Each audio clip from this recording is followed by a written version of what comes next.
Y ya estamos en comunicación para hablar de este tema y, por supuesto, explayarnos un poco con el general en retiro del Ejército, Wilson Barrantes, quien además es consultor en temas de seguridad. Buenas noches, general. Buenas noches, ¿cómo está? Un gusto saludarle, por su intermedio a toda la radioaudiencia de Radio Exitosa que nos escucha, a sus órdenes. Así es, bueno, para agradecerle, por supuesto, su comunicación y preguntarle cómo es que se rompe ese silencio y finalmente compañeros del general, del ministro del Interior, Daniel Urresti, finalmente lo acusan de haber participado en este asesinato.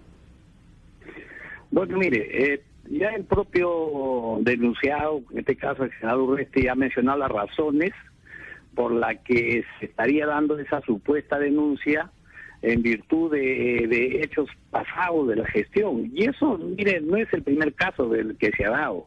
Yo le puedo mencionar varios casos que se han dado, inclusive que están, digamos, expresados en el informe, en la Comisión de la Verdad. Yo le presento un caso Pucará, un suboficial que fue sancionado y sacado de la institución cuando tuvo la oportunidad de conocer que se había formado esta comisión para elaborar el informe correspondiente, se presentó y acusó a todas sus autoridades de esa época. Y posteriormente, en pleno juicio, se desdice de todo eso. ¿Y qué pasó? Este señor tenía un resentimiento porque indudablemente le habían cortado la carrera en ese momento, por sabe Dios qué razones, justificadas o no, pero bueno, ahí quedó. Entonces, estos actos de venganza siempre se han dado. Como es una institución verticalizada, sometida a disciplina tan estrecha y tan corta, por supuesto que se dan este tipo de rozamientos, y más aún en un acto de guerra. Yo le he escuchado a usted y las intervenciones de algunos radioyentes, quiero ser preciso de algunos conceptos, porque a veces se confunden los conceptos. Cuando se dice que este es un conflicto armado interno, es un acto de guerra. La guerra puede ser externa o puede ser interna, y los conflictos armados internos es parte de la guerra, de una guerra interna. O sea, estamos hablando de lo mismo, solamente por definiciones de carácter jurídico. En el Perú se dio un conflicto armado interno de cuarta categoría en la modalidad de actos criminales disturbios, que eso significaba que el país estaba en el derecho de dar sus propias reglas, sus propias leyes para combatirlos. Y eso es lo que ocurrió. El combate a los actos subversivos se dio a partir del año 92 con las leyes de terrorismo. Ahora, pero anteriormente se dio con las leyes del Código Penal, vigentes en esa época, ¿no? A ver, general, pero en todo caso, detallemos qué es lo que sucedió y cuál es la acusación específica que se le hace al actual ministro, porque estamos hablando no de cualquier asesinato, sino que se puso explosivos en el cuerpo ya herido de este periodista Bustíos. ¿Sí? No es... No. O sea, eso es lo que, en todo caso, la información que tenemos aquí. Sí, información, pero la acusación es digamos, prevaricadora desde mi punto de vista, en base al mismo derecho. ¿Prevaricadora en qué sentido? Porque se dice que ese es un delito de lesa humanidad. ¿Y por qué es prevaricadora? Porque de acuerdo a las leyes de la República, el año 2003 se dicta la ley de imprescriptibilidad de los delitos de lesa humanidad. La Constitución Política del Estado, en su artículo 139, inciso 13, reconoce la prescripción como una garantía constitucional que es recogida a través de los códigos penales de las diferentes épocas, y en donde dice que los delitos tienen un tiempo de duración. Después de ese tiempo, bueno, ya el delito ya es perseguido. Tal es el caso en que el presidente García, por ejemplo, se dice que se sometió a la prescripción porque su delito prescribió, y el señor tiene la expresión de cosa juzgada, ya no se puede. Pero cuando es de lesa humanidad, en teoría no prescribe. No, sí, eso también es un error, porque en el Perú la ley de prescriptibilidad empieza a juzgar a partir del año 2003, y le digo por qué no, porque hay dos sentencias de la Sala Suprema que reconocen que los actos que han ocurrido anterior a esa ley pueden ser calificados como criminales, homicidio calificado, etcétera, etcétera. Pero a partir de ahí dicen en las sentencias, no prescriben los delitos de lesa humanidad. Y segundo, para que sean delitos de lesa humanidad tienen que haber ciertas consideraciones, que sea una política de Estado, que sea sistemático y generalizado, y que esté orientado contra una población civil determinada y que tenga una connotación de carácter étnico, racial, etcétera. En el Perú no ha habido una política de Estado que diga que hay que matar a todo el mundo, porque de acuerdo a esa visión, en el Perú hubiéramos tenido por lo menos 250.000 a 300.000 muertos, y eso no ha ocurrido. Los actos singulares que han ocurrido son penalizados y son censurables, no solamente por los ciudadanos de la República, sino por los propios militares. Censuramos estos actos criminales que todos los deploramos, pero no son delitos de lesa humanidad. No está acreditado como los crímenes que han ocurrido en Ruanda, el genocidio de Ruanda. Claro, no es un genocidio, pero en la época de Pol Pot, pero aquí en Perú no ha habido delitos de lesa humanidad. Bueno, no tipifican. Bueno, ese es el cargo, por ejemplo, que se le ha dado al expresidente Alberto Fujimori, por ejemplo. Entonces, sí, no, tampoco no es cierto. Al presidente Fujimori en su sentencia dice que se aproximarían, pero la sentencia no dice que se ha cometido delito de lesa humanidad. Eso para clarificar. Lo digo porque crimen de lesa humanidad no necesariamente es genocidio, ¿no? Es en general asesinato, exterminio, desplazamiento, tortura por motivos políticos, religiosos, ideológicos, raciales, étnicos, orientación sexual, etcétera, ¿no es cierto? Exactamente. Sí, inclusive todo este tipo de cosas que están nuevamente revivando en temas de las señoras, que la esterilización forzosa, en fin, bueno, todos esos crímenes son calificados así, pero porque repito, estamos hablando, el propio Estatuto de Roma reconoce que para que los delitos sean imprescriptibles tiene que estar ajustada al ordenamiento jurídico de los estados, sino que acá hay una corriente que dice que los delitos de lesa humanidad son imprescriptibles. Mire, bajo ese argumento nosotros tendríamos que perseguir a los descendientes de Caín por haber matado a Abel. Tendríamos que perseguir, por ejemplo, los delitos de repase que han habido en la guerra con pero el Caín Pacífico. Y Abel es un tema bíblico, ¿no? No hay que mezclar No, caso pero le digo, bueno, entonces cercanamente hablemos de los delitos del año 1879, el repase hecho contra los soldados peruanos, los heridos, los muertos. Entonces, es así. Ahora, existe en todo caso, general, una convención sobre la imprescriptibilidad de los crímenes de guerra y de los crímenes de lesa humanidad.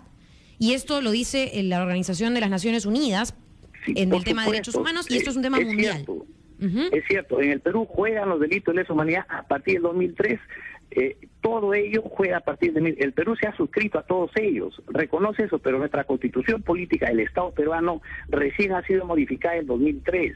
Por eso yo le digo, es una conducta prevaricadora de aquel fiscal que puede acusar a alguien por un delito de lesa humanidad cuando él sabe que los delitos ocurridos antes del año 2003 son calificados como son, de acuerdo a los códigos penales. Para cerrar, digamos, un poco el tema, yo se lo comento porque están también los testimonios y la recolección de datos que hizo la CBR, la Comisión de la Verdad y la Reconciliación, en donde se estima pues que el total de muertos en este conflicto armado interno fue de 69.280 personas, y que para ese análisis y para esta conclusión además se aplicó un procedimiento estadístico que se usó pues en investigaciones como el de las muertes causadas en los conflictos de Guatemala o de Kosovo, ¿sí? Entonces, sí se podría hablar de este tema que sucedió entre el 1980 y el 2000. Eso es lo que dice la CBR. Mire, no, una precisión. La CBR no precisa que son 69.000 muertos. Acá dice, tengo el texto. No, acá dice, se puede estimar. Sí, le digo, yo he estado en varios eventos con algunos comisionados, y cuando le hice la misma pregunta ellos respondieron que yo soy participante expositor. O sea, miren, un muerto... El intervalo de confianza es 95%. Ahí está, esto dice la CBR. No, yo les digo, si solamente se tomó la estadística de Ayacucho, porque si se hubiera tomado del 85% del territorio nacional que estaba en emergencia, tendríamos por lo menos 1 millón o 2 millones de desaparecidos, según ese cálculo estadístico. Pero olvidémonos de ese detalle. Mire, lo que ha ocurrido en Guanta, yo, al igual que usted y todos los ciudadanos del Perú, tenemos que sancionar, tenemos que censurar. Pero yo le digo un detalle. La Corte Suprema ha sentenciado a 2 personas como responsables de ese acto. Los ha sancionado, y tanto así que han purgado condena por homicidio.